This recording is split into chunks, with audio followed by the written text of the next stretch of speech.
বন্ধুরা, এই গরমে রুটি দিয়ে খাওয়ার উপযুক্ত একটা আচারি বেগুন আমি বানাবো। এই দেখুন কালারটা কত সুন্দর হয়েছে, বানিয়েছি। তা কিভাবে করছি চলুন দেখে নেব। তার আগে আমি বলে নিই, যে সকল বন্ধুরা আমার চ্যানেলে আসবেন, আমার চ্যানেলের নাম ঘরোয়া ঘরকন্ডা নামেই আছে। হ্যাঁ, যে সকল নতুন বন্ধুরা আসবেন অবশ্যই আমার চ্যানেলে এসে একটা লাইক করবেন, কমেন্ট করবেন এবং ফুল ওয়াচ করে সাবস্ক্রাইব করে যাবেন। দেখবেন আমিও আপনার পরিবারে যাব। আর পুরনো যে বন্ধুরা আমাকে এত ভালো ভালো কমেন্ট করছেন, আমার পাশে থাকছেন, তার জন্য অসংখ্য অসংখ্য ধন্যবাদ। অনেক দিদিভাই এত সুন্দর সুন্দর কমেন্ট করছেন, সত্যি আমি একদমই আপ্লুত। তো চলুন বন্ধুরা, কীভাবে এই আচারি বেগুন আমি বানালাম দেখে নিই। কেমন বন্ধুরা? নমস্কার বন্ধুরা, ঘরোয়া ঘরকন্নায় সকলকে স্বাগত জানাই। বন্ধুরা, আপনারা সকলে কেমন আছেন? আশা করি প্রত্যেকে ভালো আছেন, আমিও ভালো আছি। তো বন্ধুরা, আজ আমি একটু অন্যরকম রেসিপি নিয়ে এসেছি। রেসিপি অন্যরকম বলতে কি, আচারি বেগুন বানাবো। বন্ধুরা, এখন বাজারে দেখবেন বেশ বেগুনগুলো বীজ হয়ে যাচ্ছে, মানে মানে কচি বেগুন খুব কমই আসছে। হ্যাঁ, এরকম বীজওয়ালা বেগুন, এগুলো দিয়ে কোনো সবজি বা যে কোনো কিছু রান্না করলে পারে যদি আনা হয় বাড়িতে, খেতে কিন্তু ভালো লাগে না, তেতো তেতো লাগে। তাই আমি সেই বেগুন দিয়ে আমি আচারি বেগুন বানাবো, খাবার একটু উপযুক্ত করে নেব। তাই এই আচারি বেগুন বানাতে আমি কী কী নিয়েছি। আচ্ছা, এখানে বেগুন আমি কেটে নিয়েছি বেশ লম্বা লম্বা করে। হ্যাঁ, আর আচারি বেগুন বানাতে গেলে সচরাচর ভেজে বানাতে হয়, কিন্তু আমি আচারি বেগুন এই যে করবো, আমি ভেজে বানাবো না, বেগুনটাকে একটু সেদ্ধ করে নেবো। তার কারণ এই বেগুনের খোসাটা পুরু, এই খোসাটাকে আমি ফেলে দেবো, তাহলে খেতে বেশি ভালো লাগবে। তাই এই বেগুনের আচার বানাতে কি কি মশলা নিয়েছি, এখানে একটু লাল লঙ্কার গুঁড়ো নিয়েছি, এখানে হলুদ, আর এখানে কিছু পরিমাণ রসুন থেতো করে নিয়েছি, এখানে কাঁচা লঙ্কা নিয়েছি। কাঁচা লঙ্কাগুলো আমি আস্ত দেবো, আমি চিড়েও দিইনি, কেটেও দিইনি, আর বেটেও দিইনি। আর এখানে আদা আমি গ্রেট করে নিয়েছি। আর এখানে আচার যে মেন নাম আচারি বেগুন, এখানে আম ফলসিটা হয় না, সেটা আমি জলে ভিজিয়ে, গরম জলে ভিজিয়ে নিয়েছি, সেটা নিয়েছি। আর এখানে রয়েছে একটু কাশ্মীরি রেড চিলি পাউডার। আর এখানে চটপটা করার জন্য আমি একটু নিয়েছি বিট লবণ। আর এখানে কিছু আস্ত রসুন নিয়েছি। আর বন্ধুরা, মশলা হিসেবে আমি কী কী নেব, একটা ভাজা মশলা করতে হবে। এখানে আছে শুকনো লঙ্কা, ধনে, মৌরি, রাঁধুনি, মেথি, আর এখানে আছে জিরে, আর এখানে সর্ষে। আচার জাতীয় জিনিসে অবশ্যই সর্ষে লাগে, তাই আমি এই শুকনো মশলাগুলো নিয়েছি। এবার সবার প্রথমে আমি বেগুনগুলোকে একটু হালকা করে সিটি দিয়ে নেবো কুকারে। বন্ধুরা, বেগুনটা আমি কুকারের মধ্যে দিয়ে দিয়েছি। এখন কিছু পরিমাণ জল দেবো, খুব বেশি জল লাগবেও না, বেগুনটা নরম হয়ে যাবে। এবার ঢাকনা দিয়ে একটা পুরো সিটিটা আমি দেবো না, হাফ সিটি দিয়ে আমি নামিয়ে নেব। বন্ধুরা, কুকারটা আমি গ্যাসে বসিয়ে দিয়েছি। বন্ধুরা, এখানে আমি একটা কড়াই গরম করতে বসিয়ে দিয়েছি। এখানে এখন সবার প্রথম আমি শুকনো লঙ্কাগুলো দিয়ে দেবো। শুকনো লঙ্কা দিয়ে, শুকনো লঙ্কাটা একটু ভাজতে সময় লাগে, তো তাই শুকনো লঙ্কাটা দিয়ে বেশ একটু লাল লাল করে ভাজা হয়ে গেলে আর ওই মশলাগুলো আমি সব দিয়ে দেবো। ওগুলো মশলাগুলো ভাজতে খুব একটা বেশি সময় লাগে না, এটা একটু লাল লাল করে ভেজে নেবো। এটা একটু ভাজা হলে, আর বন্ধুরা, আপনারা যদি কচি বেগুনে করে থাকেন অবশ্যই কিন্তু বেগুনটাকে ভেজে নেবেন, সেদ্ধ করবেন না। এটা কচি বেগুনও করা যায়, এর আগেও আমি করেছি কচি বেগুন দিয়ে। হ্যাঁ, যেহেতু আজকে আমি একটু বুড়ো বেগুন, বেগুনটা দানা হয়ে গেছে, সেই জন্য আমি সেদ্ধ করে নিলাম। আপনারা যদি করেন কচি বেগুন নিলে অবশ্যই ভেজে করবেন বেগুনটাকে। হ্যাঁ, লঙ্কাটা বেশ ভাজা ভাজা হয়ে গেছে, না একটু ভাজা হবে, নাহলে পুরো ভালো হবে না। আর বন্ধুরা, এই আচারি বেগুনটা খেতে কিন্তু রুটি পরোটার সঙ্গে অসাধারণ লাগে। এবার আমি সমস্ত যে মশলাগুলো আছে সব মশলা আমি একবারেই দিয়ে দেবো। এবার ভালো করে লাল লাল করে ভেজে নেব। ভালো করে লাল লাল করে ভেজে আমি শিল নোড়ায় গুঁড়ো করে নেব, কিন্তু আমি খুব যে মিহি করে গুঁড়ো করব সেটা কিন্তু না। এটা আমি ভেজে আসছি। বন্ধুরা, আমার মশলাটা ভাজা হয়ে গেছে, এখন আমি নামিয়ে নেব। আমি শিলনোড়ায় এই লঙ্কার মশলা কিছুটা নিয়ে নিয়েছি। এতটা মশলা একসঙ্গে বাটা যাবে না, অল্প অল্প করে বাটতে হবে। সবার প্রথমে আমি প্রথমে লঙ্কাগুলো আমি ভালো করে বেটে নেব, পুরো মশলাটাই বেটে নেব শিলনোড়াতে। আর আমি আদা ভাঙা করব, খুব বেশি আমি মিহি করে করব, গুঁড়ো করব না। মশলা বেটে আমার ঠিক এতটা হয়েছে, আমার এতটা লাগবে না যদিও। আর আমি এই মশলাটা কখন কখন দিচ্ছি আপনারা দেখতে থাকুন, কেমন বন্ধুরা?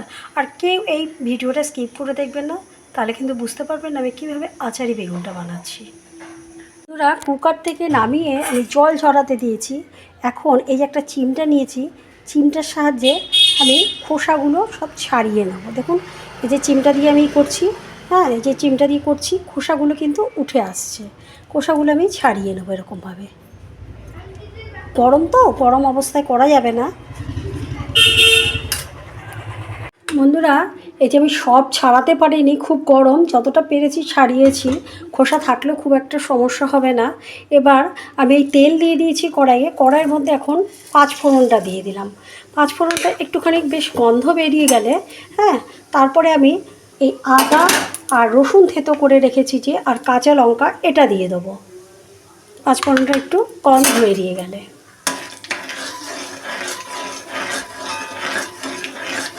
পাঁচফোড়নটা একটু বেশ হয়ে গেছে। এখন আমি এই রসুন, আদা এবং কাঁচা লঙ্কা থেতো করে রেখেছি সেটা দিয়ে দিলাম। সেটা দিয়ে দেবো। এটা একটু হয়ে গেলে আমি রসুন, আস্ত যে রসুনটা সেটা দেবো। এটা একটু হয়ে গেলে আমি আস্ত রসুনটা দিয়ে দেবো। বন্ধুরা, এবার আমি এই আস্ত রসুনগুলো সব দিয়ে দিলাম। আবারও একটু খানিকক্ষণের জন্য হতে দেবো। তারপরে শুকনো মশলাগুলো আমি দিয়ে দেবো সব। যেহেতু আমি লঙ্কা ফাটিয়ে দিইনি বা কোনো কিছু চিরেও দিইনি, সেই কারণে এখন মশলাগুলো দিয়ে দিতে হচ্ছে, তার কারণ ফাটছে। এখন আমি লাল লঙ্কার গুঁড়োটা দিয়ে দিলাম, হলুদটা দিয়ে দিলাম পরিমাণ মতো, আর লবণটা দিয়ে দিলাম, মানে বিট লবণ আমি দিলাম, আর কাশ্মীরি রেড চিলি পাউডারটাও দিয়ে দিলাম। এবার ভালো করে নাড়িয়ে নেব। নাড়িয়ে আমি যে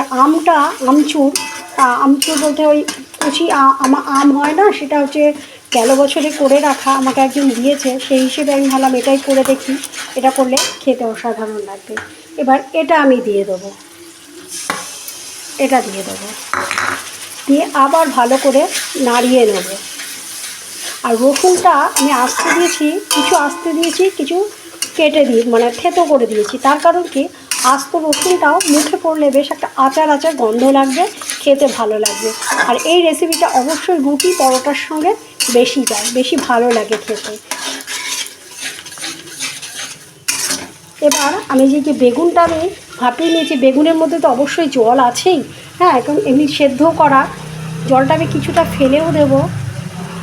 এবার আমি বেগুনটা দিয়ে দেবো। এবার আস্তে আস্তে সিমে আছে এটা হতে দেবো। বেগুনটা দিয়ে এবার ভালো করে নাড়তে থাকবো এরকমভাবে অনেকক্ষণ ধরে, একদম যতক্ষণ বেগুনের যে জলটা আছে সেটা টেনে যাবে ততক্ষণ আমাকে নেড়ে যেতে হবে। মাঝে আমি একবার ওই যে গুঁড়ো গরম মশলা করে রেখেছি সেটা দেবো। বন্ধুরা, মানে এই বীজওয়ালা বেগুন কখনো ফেলে দেবেন না, এরকমভাবে করে রেখে দেবেন, রুটি দিয়ে পরোটার সঙ্গে খেতেও কিন্তু ভালো লাগে। আমি তাই আজ করে দেখাচ্ছি। হ্যাঁ, আমি করি, ভালোই লাগে খেতে রুটি পরোটার সঙ্গে। এবার আস্তে আস্তে এটা হতে থাকবে। বন্ধুরা, এই বেগুনের যতক্ষণ জলটা থাকবে, ভেতরের তো একটা জল থাকে, সেই জলটা যতক্ষণ থাকবে, মানে একটু শুকনো না হওয়া পর্যন্ত আমাকে এটা করে যেতে হবে। আর এই রসুনটা দেখুন গলেই গেছে। এখন এই সময় যাতে এই আচারের মধ্যে ফ্লেভারটা ঢুকে যায়, এখন আমি কিছুটা মশলা আমি দিয়ে দিলাম, পরে আবার দেব। হ্যাঁ, এখন কিছুটা দিয়ে দিলাম, তাহলে বেশ আচারের একটা গন্ধ বেরিয়েই গেছে অলরেডি, টকও আছে। সত্যি বন্ধুরা, এই রেসিপিটা কিন্তু অসাধারণ লাগে রুটি পরোটার সঙ্গে। এবার আমি আবারও এরকমভাবে একটু রসটা টানাতে দেবো। এটা সিমে আছেই করতে হবে কিন্তু, আর অবশ্যই সর্ষের তেলে করতে হবে। আচার জাতীয় জিনিস আমরা সবসময় সর্ষের তেলেই করি, সর্ষের তেলেই বেশি টেস্ট হয়। বন্ধুরা, বেগুনের জলটা অনেকটাই মরে গেছে।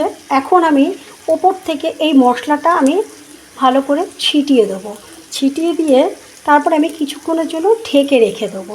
হ্যাঁ, একটু নাড়িয়ে নিয়ে ঢেকে রেখে দেবো, তাহলে যে বেগুনের মধ্যে সমস্ত মশলাটার গন্ধটা, ফ্লেভারটা ঢুকে যাবে, খেতেও ভালো লাগবে। এবার আমি একদম গ্যাসটাকে সিমে করে, দেখুন রসুনগুলোও গলে গেছে, হ্যাঁ, সিমে করা রয়েছে। এবার আমি গ্যাসটাকে পুরো অফ করে ঢেকে রেখে দেবো, যাতে গন্ধের ফ্লেভারটা সব জায়গায় ঢুকে যায়। এবার আমি ঢেকে দেবো এবং গ্যাস অফ করে দেবো। বন্ধুরা, আমার এই আচারি বেগুনের রেসিপি আমার হয়ে গেছে। দেখুন কালারটাও কত সুন্দর হয়েছে, একদম আচারের মতনই হয়েছে। যদি আপনাদের আমার এই রেসিপিটি ভালো লেগে থাকে অবশ্যই আমার পাশে থাকবেন বন্ধুরা, সবসময় ভালো থাকবেন। আজকের মতো শেষ করছি, আবার নেক্সট ভিডিওতে দেখা হবে। ততক্ষণের জন্য বন্ধুরা ভালো থাকুন, সুস্থ থাকুন। আর বন্ধুরা, আমার ইউটিউব চ্যানেল ঘরোয়া ঘরকন্যা নামেই আছে। Please like, subscribe, comment, share করে পাশে থাকবেন। দেখবেন অবশ্যই আমি আপনার পরিবারে গিয়ে লাইক, কমেন্ট, সাবস্ক্রাইব করে আপনার পরিবারের পাশে থাকবো। কেমন বন্ধুরা, আজকের মতো রাখলাম, কেমন? ভালো থাকবেন।